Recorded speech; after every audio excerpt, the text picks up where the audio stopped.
حضرت فاروق اعظم کے در دولت پہ پشت سے کپڑا اٹھایا، پشت سے اس نے اپنے نشان دکھائے تو جناب عمر کی آنکھوں میں آنسو آ گئے۔ ایک عام آدمی ہے، جانتے کوئی نہیں، تم رو پڑے، اتنا ظلم اور میری سلطنت میں، کوڑے برسے تیری پشت پہ، فوراً لے جا، جاؤ بلا کے لاؤ۔ حضرت عمر بن عاص اپنے بیٹے سمیت آئے، بڑی عدالت ہے، حضرت فاروق اعظم کے لفظ، فرمایا اس کو اس کی ماں نے آزاد پیدا کیا تھا، تو نے اسے کیوں غلام بنایا ہے؟ اس کی ماں نے آزاد جنا تھا، تو نے کب سے لوگوں کو غلام کا؟ بیٹے یہ کیا کہتا تھا؟ یہ کہتا تھا میں گورنر کا بیٹا ہوں، تجھے تو جانتا نہیں۔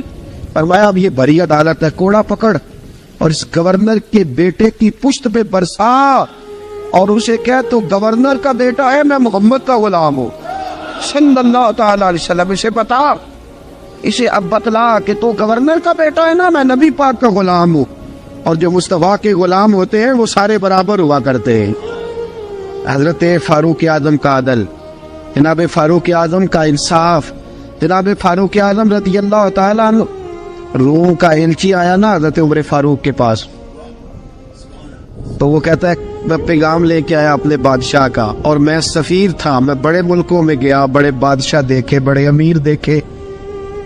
حضرت فاروق اعظم رضی اللہ تعالیٰ عنہ کے دربار مجھے بھیجا گیا، جب پہنچا تو میں نے مسلمانوں سے کہا تمہارے بادشاہ کا دربار کہاں ہے؟ انہوں نے کہا نہ ہمارا بادشاہ ہے نہ کوئی دربار ہے، نہ بادشاہ ہے نہ کوئی۔ اچھا تو پھر وہ کدھر بیٹھتے ہیں؟ کہا یا مسجد میں ملیں گے یا اپنے جھونپڑے میں ملیں گے۔ تو کہا تمہارا بادشاہ بھی کوئی نہیں؟ کہا بادشاہ نہیں، ہم مومن ہیں، ہمارا ایک امیر ہے جسے امیر المومنین کہا جاتا ہے۔ وہ شخص کہتا ہے میں مسجد گیا، میں نے کہا عمر کدھر ہے؟ انہوں نے کہا جی ابھی نکلے تھے ادھر ہی ہوں گے۔ میں نے کہا یہ کیسا بادشاہ ہے؟ کوئی کہتا ادھر ہوں گے، کوئی کہتا ادھر ہوں گے۔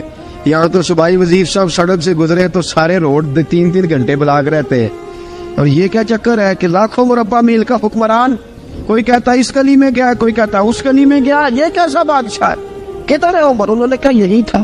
دوسرے سے پوچھتا جو وہ باغ کی طرف گئے، باغ میں گئے تو وہ ایلچی کہتا ہے میں نے باغ والے سے پوچھا کہ یہاں تمہارا امیر کدھر ہے؟ انہوں نے کہا وہ درخت دیکھ رہے ہو؟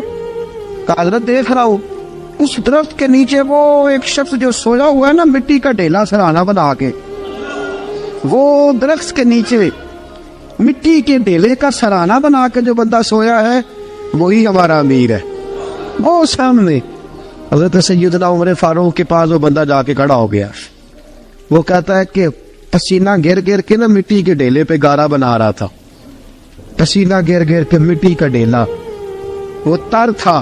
حضرت فاروق اعظم سو رہے تھے، کہنے لگا میں 20 اور درجنوں بادشاہوں کو دیکھ چکا تھا جن کی آنکھیں 10 گن۔ حضرت عمر کی آنکھ کھلی، تامت سمیٹی اٹھ کے بیٹھ گئے، کدھر آیا ہے؟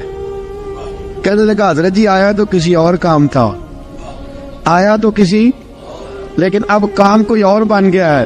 آپ نے فرمایا اب کیا کام بنا ہے؟ کہنے لگا میرا کام یہ بنا ہے کہ میرا بھی دل کیا میں بھی کلمہ پڑھوں اور نبی پاک کا غلام بن جائے۔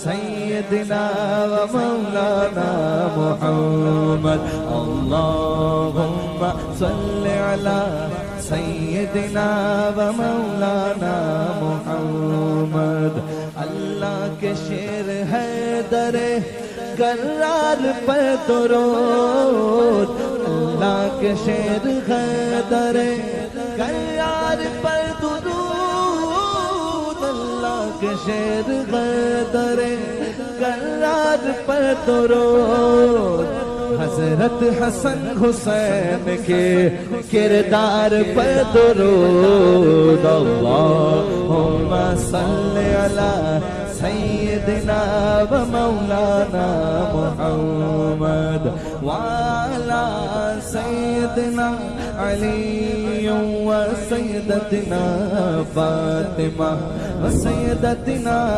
زینب و سیدنا حسن و سیدنا حسین وعلا آلہ و صحبہ و بارک وسلم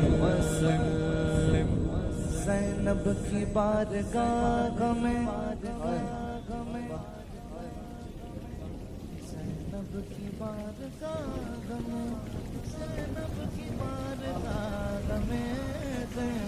کی بارگاہ میں سلام نیاز ہے، زینب کی بارگاہ میں سلام نیاز ہے، جو مرتضیٰ کی لاڈلی زہرا کا ناز ہے۔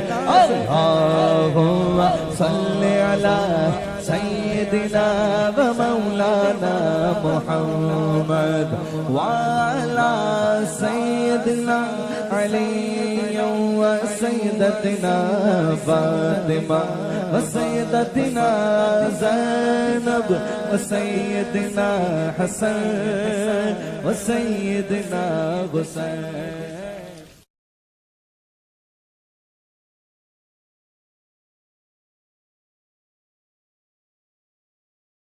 پڑھیے لا الہ الا اللہ ہو، لا الہ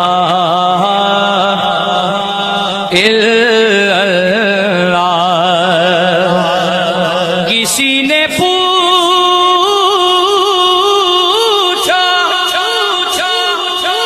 کہ جنت کی کوئی قیمت ہے، تو مصطفیٰ نے کہا